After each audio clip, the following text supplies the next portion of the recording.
Om Swastiastu. Perkenalkan, nama saya Niputu Narita Pratnyaswari Cendana, nomor absen 28 dari kelas 11 IPA 7. Di sini saya mendapatkan materi mengenai indera pengecap. Pada materi ini saya akan menjelaskan mengenai definisi indera pengecap, yang kedua bagian-bagian lidah, dan yang ketiga penyakit atau gangguan pada alat indera. Yang pertama, definisi lidah.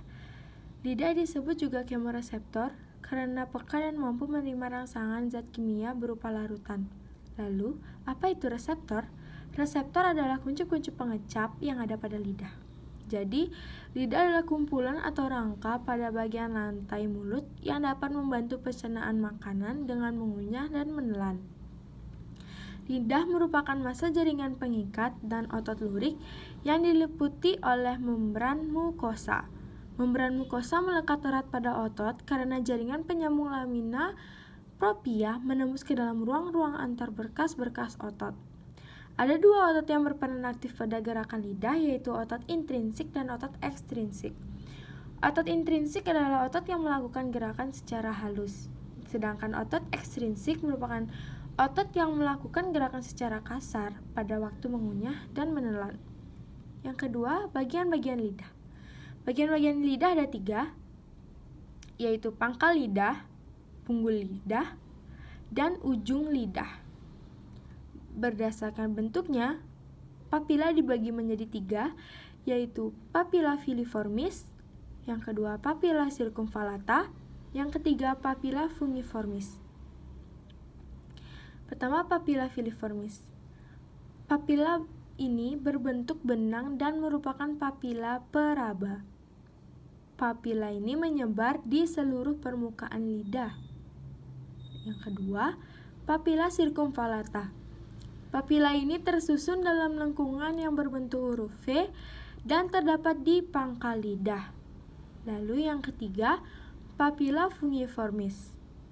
Papila fungiformis berbentuk tonjolan seperti kepala jamur, merupakan papila pengecap yang terdapat di tepi lidah. Selanjutnya, pengecap rasa yang ada pada lidah. Yang pertama, pada bagian ujung lidah itu mengecap rasa manis, lalu di depan tepi kanan dan kiri mengecap rasa asin, lalu di samping kanan dan di samping kiri lidah mengecap rasa masam, lalu di pangkal lidah mengecap rasa pahit, dan pada bagian lidah seluruhnya akan mengecap rasa gurih atau umami. Selanjutnya, fungsi lidah ada 4. Yang pertama sebagai indera pengecap, yang kedua membantu mengatur letak makanan di dalam rongga mulut, yang ketiga sebagai alat berbicara, dan yang keempat sebagai penghasil air liur yang berfungsi untuk membantu pencernaan pada manusia. Lalu, penyakit atau gangguan pada alat indera. Sebelum itu, alat indera dibagi menjadi 5, yaitu indera pengecap, yang kedua indera penglihatan, yang ketiga indera pembau, yang keempat indera pendengaran, dan yang kelima indera peraba. Yang pertama, penyakit atau gangguan yang ada di alat indera pengecap. Yang pertama, geographic tongue atau lidah geografis, merupakan kondisi di mana muncul area tidak tertentu atau tidak teratur, halus dan berwarna merah pada permukaan lidah yang terlihat menyerupai pulau pada peta. Bercak atau bintik-bintik pada lidah muncul di permukaan atas dan sisi samping lidah dan biasanya berpindah-pindah dari satu area ke area lainnya. Kanker lidah. Kanker lidah merupakan jenis penyakit pada lidah yang terjadi akibat adanya kerusakan sel-sel yang ada di lidah dan mengalami perubahan menjadi sel kanker. Itu salah satu gambarnya. Lalu, cara mencegah penyakit lidah atau yang terdapat di alat indera pengecap. Yang pertama, menghindari makanan yang pedas, manis, dan dingin. Yang kedua, menggunakan sikat gigi yang bersih dan lembut. Yang ketiga, mengonsumsi makanan yang mengandung vitamin C. Lalu yang kedua, penyakit atau gangguan yang ada di indera penglihatan. Sebelum itu, ini adalah bagian yang terdapat di indera penglihatan, yaitu mata. Penyakitnya, yang pertama presbiopi. Presbiopi atau rabun tua disebabkan karena menurunnya daya akomodasi lensa mata sehingga lensa mata kehilangan elastisitasnya seiring bertambahnya usia seseorang. Penderita presbiopi tidak mampu melihat benda yang terlalu jauh dan terlalu dekat. Biasanya dialami oleh orang tua yang sudah lanjut usia. Ini merupakan salah satu orang tua yang mengalami atau memiliki presbiopi, rabun tua. Selanjutnya yang kedua, astigmatisme atau astigmatisme, yaitu mata silindris, merupakan gangguan mata yang disebabkan oleh ukuran lensa mata atau kornea yang tidak rata. Akibatnya, jika penderita melihat suatu kotak, garis-garis vertikal akan terlihat kabur dan garis horizontal terlihat jelas atau sebaliknya. Ini ada gambar. Sebelah kiri mata normal atau seseorang yang memiliki mata normal dan sebelah kanan merupakan mata silinder. Astigmatisme yang dimiliki oleh seseorang yang mengalami mata silinder atau silindris. Selanjutnya itu cara mencegah penyakit yang ada di indera penglihatan atau mata. Yang pertama, menggunakan kacamata hitam hitam saat beraktivitas di luar dan di bawah sinar matahari. Lalu yang kedua itu jangan menatap layar gadget terlalu dekat. Dan yang ketiga, jangan membaca buku sembari tidur.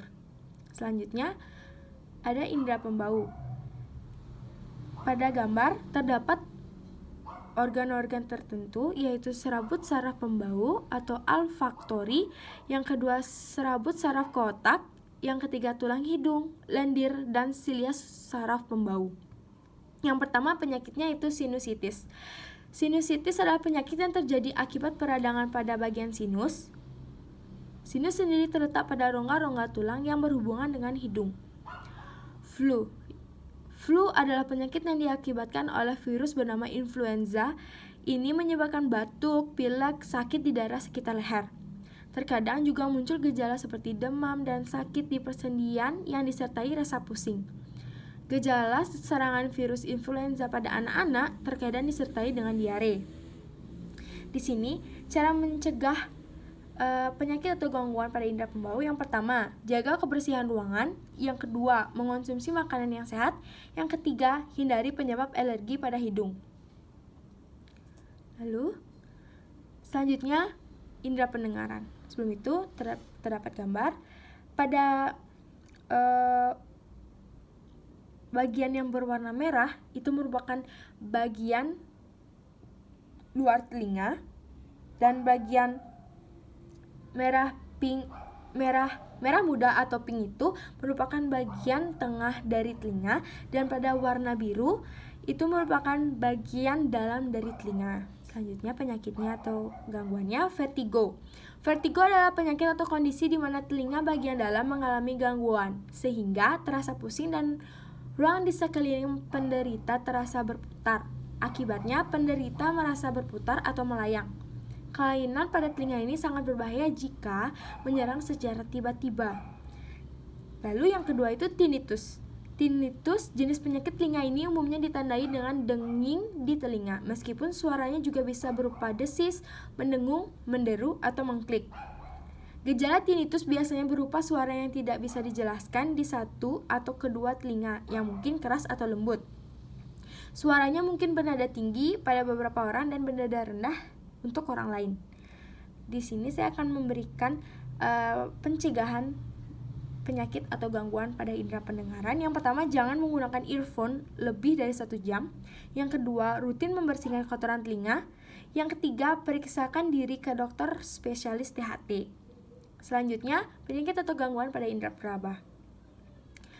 Di sini terdapat gambar, terdapat organ yang ada indera peraba atau kulit. Pada umumnya kulit tersusun oleh 2 organ atau bagian, yaitu bagian epidermis dan dermis. Ini penyakit atau gangguan. Yang pertama, biang keringat. Biang keringat terjadi karena kelenjar keringat tersumbat oleh sel-sel kulit mati yang tidak dapat terbuang secara sempurna. Keringat yang terperangkap tersebut menyebabkan timbulnya bintik-bintik kemerahan yang disertai gatal. Daki, debu, dan kosmetik dapat menyebabkan biang keringat. Yang kedua itu jerawat. Jerawat biasanya muncul di wajah, leher, punggung, bahu, dada, dan bahkan di lengan atas. Jerawat biasanya terjadi karena tersumbatnya pori-pori kulit oleh kotoran. Cara mencegahnya, yang pertama, menjaga kebersihan kulit tubuh. Yang kedua, melindungi kulit dari paparan sinar matahari. Dan yang ketiga, jangan merokok. Karena merokok dapat mempercepat penuaan kulit. Akibatnya kulit mudah keriput. Sekian presentasi dari saya. Saya memohon maaf jika ada salah kata, salah pengetikan, atau materi yang salah. Saya tutup dengan Parama Santi. Om Santi Santi Santi Om.